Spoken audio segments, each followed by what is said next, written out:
예, 요즘 부동산 또 내 집 마련 또 자녀들을 위한 투자를 하려고 하면 소액으로 접근하기가 좀 어렵습니다. 가격도 좀 올라 있고 과거처럼 대출을 받아서 투자하기가 어렵습니다. 대출 이자도 많이 올랐고요. 그런데 우리가 꼭 큰 돈 가지고만 투자해서는 또 안 되겠죠. 왜 그렇죠? 이자 많이 나가니까요. 많이 올랐는데 이자 부담이 되면 또 근심하다 제 시기를 놓쳐서 팔기를 하거나 좀 더 기다려야 되는데 내가 계속 유지하지 못하는 경우가 있습니다. 분명히 공급이 있는 곳에는 수요가 또 따르기 마련입니다. 하지만 무엇보다도 공급이 없는 상황에서는 수요가 너무 많아지기 때문에 가격이 상승할 수밖에 없습니다.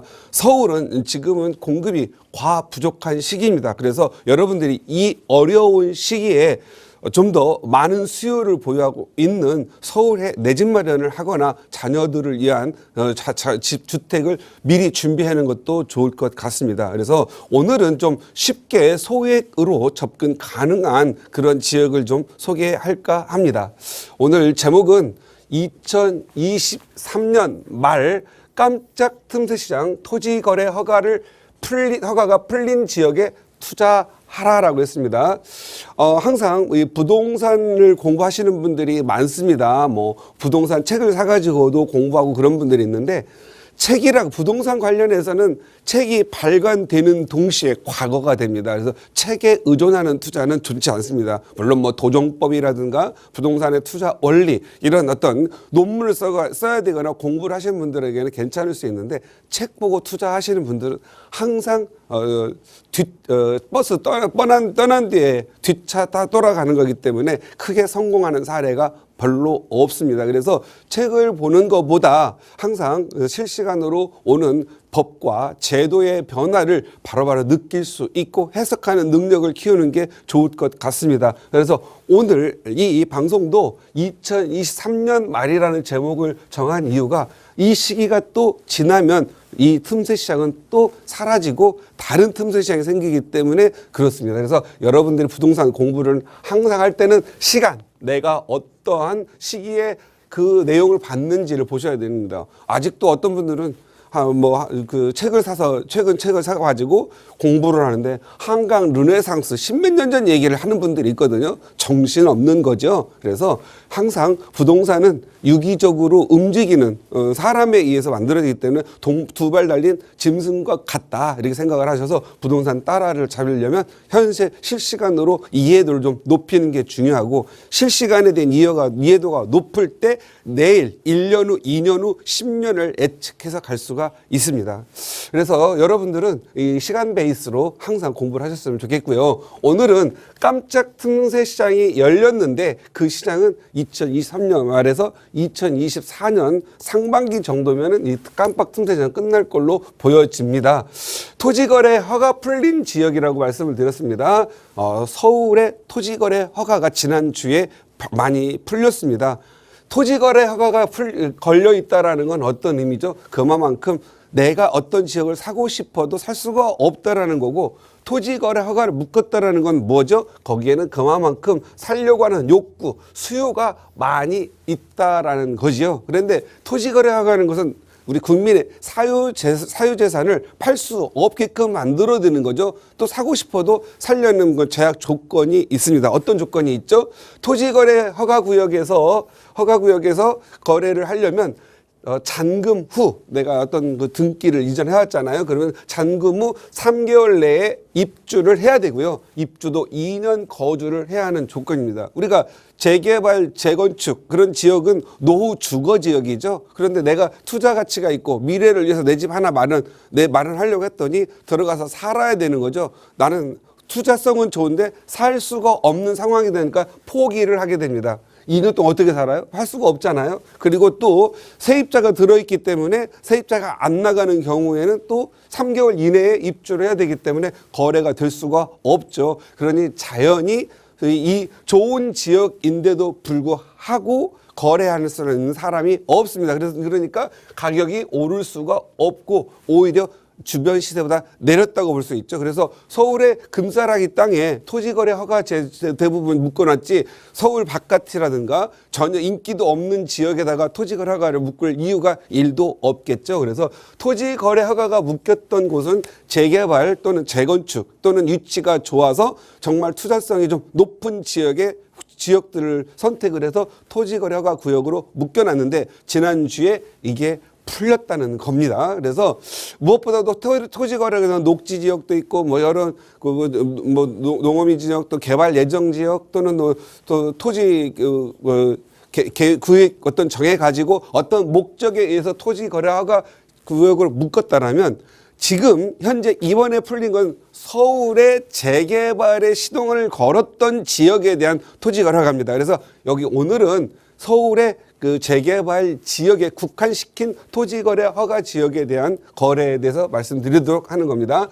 자, 지난 2, 3년 동안 신속통합기획과 공공재개발을 선정을 많이 했었죠. 그래서 공공재개발을 하려니까 투기꾼들이 많이 몰려오고 하니까 이제부터 여기서 거래는 토지거래 허가를 받아라. 그래서 투기를 못하도록 못 박아놨죠. 그래서 신속통합기획 및 공공재개발 신청 지역 중에 후보지들 탈락을 하거나 노후도가 맞아서 후보지들이 토지거래 허가로 묶어놨던 겁니다. 그래서 이 지역들이 인근에 좋은 지역인데도 불구하고 인근에 다른 주택들보다 가격이 쌌고 싸더라도 거래가 되지 않았죠. 왜? 토지거래 허가를 받아야 되기 때문에.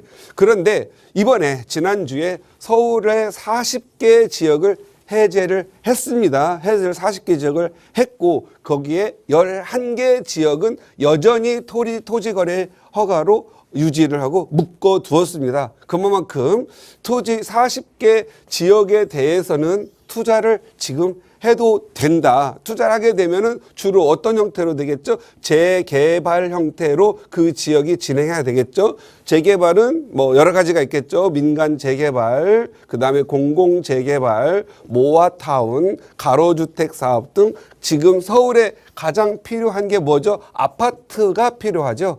지금 현재 아파트를 구매하고 있는 욕구는 아마도 지상에서는 가장 높지 않을까 싶습니다. 왜? 지난 2012년에서 2017년 지난 7년 동안 서울에서 재건축, 재개발을 통해서 노후 주거지가 좀 없어지고 새로운 아파트를 지으려고 했는데 이건 정치적 힘으로 아예 폐지를 해버렸죠. 그래서 해제를 많이 해서 서울에 과거에 25만 가구의 새 아파트가 나올 수 있는 기회가 상실됐기 때문에 이제 지금 현재 최근 아무리 규제로 잡으려고 부동산을 규제로 잡으려고 하더라도 잡을 수도 없고 그리고 또 필요한 부분 필요한 지역에 필요한 아파트를 공급을 해야 되는데 3기 신도시 뭐 이런 식으로 공급을 하려고 하더라도 역시 어떤 교통의 인프라라든가 또 일자리 이런 부분들 때문에 또 우리 국민들이 이동을 많이 해야 되고 또 쓸데없는 시간 출퇴근을 위해서 시간을 많이 낭비하게 되고 하루의 일과가 출퇴근에 전쟁을 해야 되는 그런 상황들만 만들어지다 보니 필요한 지역에 공급을 해야 되겠다. 그래서 지금 현재 서울시에서는 모아주택, 모아타운이라는 재개발 방식, 신속통합기획이라는 재개발 방식으로 어떻게든 서울 지역내 아파트를 빨리 공급을 하려고 하고 있습니다. 아무래도 아파트에 대한 수요가 많고 공급이 없다. 이것은 희소성의 문제죠. 희소성이라는 게 있으면 가격을 논할 수가 없고 가격이 많이 올라갈 수밖에 없습니다. 그래서 공급을 통해서 이 희소성을 줄이고 내 집 마련을 하고자 하는 욕구를 좀 줄임으로써 가격에 대한 어느 정도 규제를 통해서가 아니라 가격의 시장의 수요와 공급에 의해서 가격을 조정해 나가려고 하고 있는 겁니다. 그래서 지금 현재 토지거래 허가 지역이 이제 깜짝 틈새 시장이죠. 깜짝 틈새 시장이라는 건 뭐죠? 자, 이렇게 서울이 이렇게 있고 어떤 지역의 요충지에 노후도가 좀 높아서 재개발을 하고자 했었는데 너무 오랫동안 토지거래가 묶어놓으니까 거래가 안 되는 거예요. 그러니까 이 핵심 지역이 아니라 주변의 가격은 상승을 하는데 오히려 이 지역은 가격이 하락 또는 아예 움직이지를 안 왔다라는 거죠. 그렇기 때문에 얘를 풀어준과 동시에 이 지역에 있는 주변의 가격보다는 더 가격이 상승하겠죠. 그리고 또 앞으로 아파트를 짓더라도 더 나은 가치가 있는 지역이 되겠죠. 그래서 여러분들이 지금 토지거래 허가가 풀린 지역 한 40개 지역이 있는데 그 중에서 옥석을 가리셔가지고 선점을 하시는 게 더 낫겠다라는 생각입니다. 우리가 재개발, 재건축 보통 15년, 20년 걸리는데 모아타운으로 갈 경우에는 보통 7년 정도 잡고 하고 있는데 아직 모아타운으로 입주를 한 사례는 없습니다. 하지만 지금 현재 진행이 지금 생각보다 빨리 되는 것들을 눈으로 볼 수가 있고 조합 방식에 가는 방법도 있고 또는 신탁 방식으로 가는 방법이 있는데 어떻든 시장에 필요한 아파트를 빨리 공급함으로써 내가 원하는 프리미엄을 빨리 받고자 하거나 또는 내가 원하는 위치에서 좀 편하게 살고 싶기 때문에 인기 있는 지역들은 아무래도 가격이 상승할 수밖에 없습니다. 그래서 서울의 풀린 지역 40개 지역 중에서 여러분들이 하나를 빨리 선점을 하신다고 한다면 아마도 제가 봤을 때는 상당히 투자에 성공도 하고 내 집 마련이 이로울 거라는 생각이 듭니다. 그런데 무엇보다도 중요한 게 그 지역의 노후도를 먼저 해야 되겠죠. 어떤 지역에 가서 보면은 노후 주거인들 아파트 있겠고 또 새로 지은 빌라라든가 건물들이 있을 겁니다. 이런 지역이 가셔가지고 이 지역에 가셔서 지역의 평균 노후도를 생각을 해야 됩니다. 그래서 평균 노후도가 57% 이상이면은 모아타운, 그 다음에 67% 이상이면은 민간 재개발, 신속통합계획, 역세권 개발 뭐 이런 부분들 진행할 수 있고 특히나 여기에서 250m에 있는 지역, 내에 있는 지역들은 역세권 개발로 고수익을 누릴 수 있는데 노후도가 60% 충족만 되면 된다 보시면 될 것 같고요. 노후도가 필수이니까 이 40개 지역을 보실 때 위치도 봐야 되겠지만 노후도를 반드시 볼 수 있으면 좋겠고요. 한 개 지역 내에서 신청한다고 투자를 한다고 한다면 가급적이면 토지거래 허가가 풀렸다가 나온 거기 때문에 신축들이 별로 없겠죠. 여러분들은 가급적이면 신축을 사셔가지고 신축을 사시면 첫 번째 전세가 높기 때문에 내가 투입되는 돈이 적다. 두 번째는 집 관리 비용. 우리가 보통 재개발까지 가려면 한 7, 8년을 가져가야 되는데 노후 주거지잖아요. 그리고 너무 구축이 되고 이러면 집 고쳐주고 뭐하고 세입자하고 또 갈등 생기다 보면 내가 유지하기 힘듭니다. 그래서 유지 비용을 줄이기 위해서 가급적이면 신축을 되시면 되고요. 엉뚱한 사람들이 있어요. 뭐 신축이 있으면은 얘는 재척한다고 하는 그런 건데 재축이 될 리가 없겠죠. 얘를 하나를 빼고 아파트를 짓는다고 한다면 그만큼 땅에 대한 효율이 떨어지고 도시 미관이 안 좋기 때문에 신축도 들어간다 이렇게 보시면 돼야 되는데 보면은 뭐 초보 전문가들이라든가 뭐 너튜브 뭐 이런 데서 말하는 사람들을 보면 하여간 엉뚱한 얘기 하는 사람들 많아요. 엉뚱한 얘기를 하기보다도 지역의 상태를 잘 파악을 하고 내가 신축할 것들이 아무런 문제가 있는지 없는지 그러한 부분을 검토해 주는 게 되는데 무조건 일괄적으로 얘기를 해서 일방향으로 생각해서 나는 무조건 신축 아니다 이런 분들이 있는데 그런 분들은 그런 말 듣고 그렇게 되면 유튜브 개처럼 못 산다. 잘 살 수가 없다. 항상 나쁘게 막 얘기하고 하는 사람들 잘 사는 사람 거의 일도 없죠. 그래서 잘 살기 위해서는 내가 정확하게 파악하고 적합한 의사결정을 할 수 있도록 하는 게 좋겠다 말씀드리고요. 지금 현재 여러분들은 이런 데는 가격이 지금 싸기 때문에 주변 가격이 싸다라는 건 뭐죠? 내가 그만큼 소액으로 내 집 마련할 수 있는 거잖아요. 그래서 이 깜짝 틈새 시장을 잘 활용하시는 게 좋겠다라는 의견이고요. 추가적으로 그러면 40개 지역은 풀려가지고 내가 토지거래 없이도 내가 내 집만 할 수 있다 하고 또 투자를 할 수 있습니다. 그런데 나머지 11개 지역 토지거래 허가가 풀리지 않은 서울의 지역 11개는 어떻게 접근을 해야 될 거냐. 그냥 놔두면 되겠어요? 얘들은 안 풀리기 때문에 당분간 계속 가격 상승이 없겠죠. 그러다 얘는 한 2년 동안 묶여 있다가 갑자기 풀리면서 가격이 상승할 거 아니겠습니까? 얘는 지금 현재 2년 묶어놨는데 앞으로 계속 더 묶어놓을까요? 얘는 조만간 어떻게든 풀리지 않겠습니까? 얘는 왜 막아놨을까요? 이 지역은 더더욱 인기가 있는 지역이겠죠.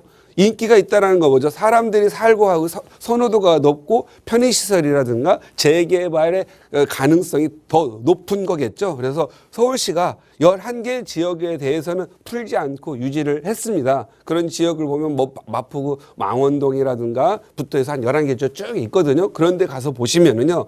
거기는 재개발이 거의 확실하기 때문에 그렇고요. 위치가 너무 좋아서 투기꾼들이 오길 걸 예상하기 때문에 이게 방지책으로 지금 두고 있는 겁니다. 이렇다면 여러분들 어떻게 접근을 해야 되죠? 여기 이 지역에는 여러분들이 살림살이하고 좋은 집 사는 사람들이 들어가 살 수는 없죠. 그렇다면 직장에 다니는 혹시 뭐 신혼부부라든가 아니면 직장에 다녔는데 이제 분가한 이제 자녀분들에게 너 이런 지역에서 2년만 살아. 그러면 너가 생각하는 것보다 큰 돈을 벌어라고 생각을 하셔서 괜히 전세, 월세 이런 데 가지 마시고 제가 생각할 때는 이런 토지거래 허가 지역이 있는 지역을 찾아서 정말 투자성이 좋고 재개발이 확실시 되는 그런 곳이니까 오히려 이런 지역에 가면 더 적은 돈으로 더 좋은 지역을 살 수가 있다. 그래서 여러분 특히 그 신혼부부님들은 결혼할 때 그 남한테 비춰지는 모습 그런 부분들 때문에 뭐 괜히 전세 뭐 24평 30평 전세 살아가지고 좀 남들 보나게 쉽게 말해서 시쳇말로 뽀다구나게 살려고 하는 그런 모습인데 그거 다 부질없고 후회하게 돼 있습니다. 오히려 그런 분들 여기 뭐 예를 들어서 역세권에 서울은 대부분 역세권이잖아요. 역세권에 편의시설도 있고 그다음에 재개발에 확실한 지역 선택을 해가지고 나는 그래 지금 이제 시작해서 우리가 아이가 학교 들어갈 때 나는 번듯한 지역에 번듯한 아파트 하나 가져갈 거라는 목표를 세우시고 토지 거래 허가 지역을 두드린다면 남들보다 싸게 그리고 정말 좋은 지역에 내 집 마련할 수 있으시니까 토지거래 허가 지역을 공략하는 것도 굉장한 틈새 시장을 공략하는 것과 같습니다. 요즘 소액으로 뭔가 투자하려고 힘듭니다. 재건축 투자하려니까 재건축 초과이익 환수금 지금 현재 국회에서 논의되고 있죠. 어떻게든 줄여줄까를 노려주고 있는데 이런 또 뭐 이 말이 그렇지 분담금 이런 부분들이 큽니다. 뭐 3천만 원 넘게 되면 10에서 약 50%까지 이익, 초과이익 한수를 내야 되는데 재건축이 요즘 투자를 하면 내가 버는 돈보다는 내가 내야 될 돈이 또 의외로 많기 때문에 정말 어렵습니다. 그래서 마침 그동안 과거의 시장님은 재개발을 또 계속 해제시켰기 때문에 그동안 불안했고 힘들었을 겁니다. 그러나 지금 상황에서는 이렇게 공급이 부족하고 주택난으로 힘드는데 과연 어떤 시장이 바뀌면 다시 이 재개발 진행되고 있는 현장을 해제시킬까요? 저는 그렇게 생각하지는 않습니다. 그래서 저는 이 서민들의 주거 환경을 좀 개선시키고 노후 주거지를 좀 더 정말 서민들이 원하는 아파트 24평형, 30평형 아파트로 바꿔줘야 되는 시기이기 때문에 이제 서울의 재개발은 믿어도 된다 이렇게 보시고요. 다음 또 시장 뭐 바뀌어가지고 만약에 재개발 시장을 한다, 다 만약에 해제를 한다면 그때 가서는 아파트 사야 되겠죠. 또 다시 정말 뭔가 잘못된 제도, 공급을 끊어버리고 규제로서 부동산 가격을 잡겠다고 하는 그러한 정책은 이제는 안 나오지 않겠느냐라는 저는 확신을 갖고 있으니까 서울의 좋은 요충지들 찾아셔서 여러분의 재개발 투자로서 정말 미래에 정말 좋은 아파트 준비하시기 바랍니다.